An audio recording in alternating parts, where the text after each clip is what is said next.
Hey there, welcome back to the Sam and Beth Variety Show. Today I'm doing a review on the greatest paper airplane and toy book.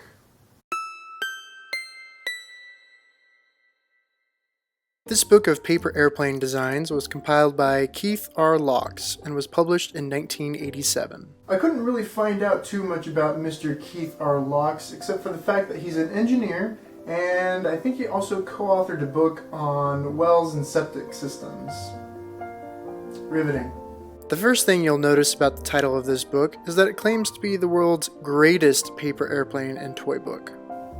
That's quite a claim. You'll also notice it does not claim to be the largest or biggest paper airplane and toy book, and it is somewhat brief actually, rounding out at just over 100 pages. Keep in mind that there are a lot of picture diagrams in this book as well, so 100 pages really isn't much compared to 100 pages of straight text. This book is divided into 3 sections. The first 60% of the book contains designs for competition paper airplanes. These designs are for planes that are skybound and are geared for performance more than anything. The next 20% of the book is for novelty planes, planes that look cool but not ones you'd want to enter into any kind of contest. The last 20% of the book is for origami style toys such as paper hats and those fortune teller things you remember from your elementary school days. There's usually 2 pages devoted to each design, and the same protocol is used to teach each one of them. Laux begins each design with a short description about the type of design he is about to teach you. This may also include a fun little story about how he learned the design and what the strength of the plane is. He then gives pretty clear step-by-step instructions on how to make the airplane. Afterwards, he gives some quick tips that may help you customize the craft to your specific desires. And this is a very solid way to teach these airplane designs, and it's also really fun to test them out right after you're done finishing them. Not all the designs work well, but with a few tweaks, most of them are pretty successful.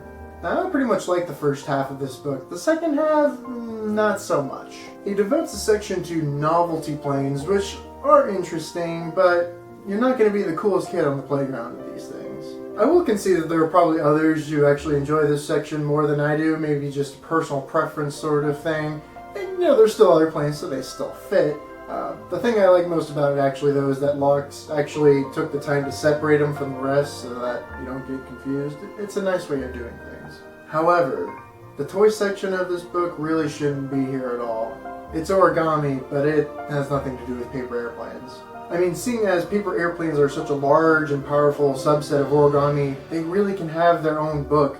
It doesn't make sense to devote 20% of your book to just random toy origami things when you can just fill that other 20% with more airplane designs. This is not a unique problem to this book though. Many arts and crafts books actually do this, where they try to diversify their content but don't do it very well, and so it just kind of falls short. It makes it kind of feel like it was thrown in at the last minute. With the rise of the internet, these kind of books just aren't really popular anymore. If you want to learn how to make paper airplanes, you're more likely to go on your computer rather than you are to open a book. The website goodreads.com currently rates the book at 4.23 out of 5, and I think that's a bit high.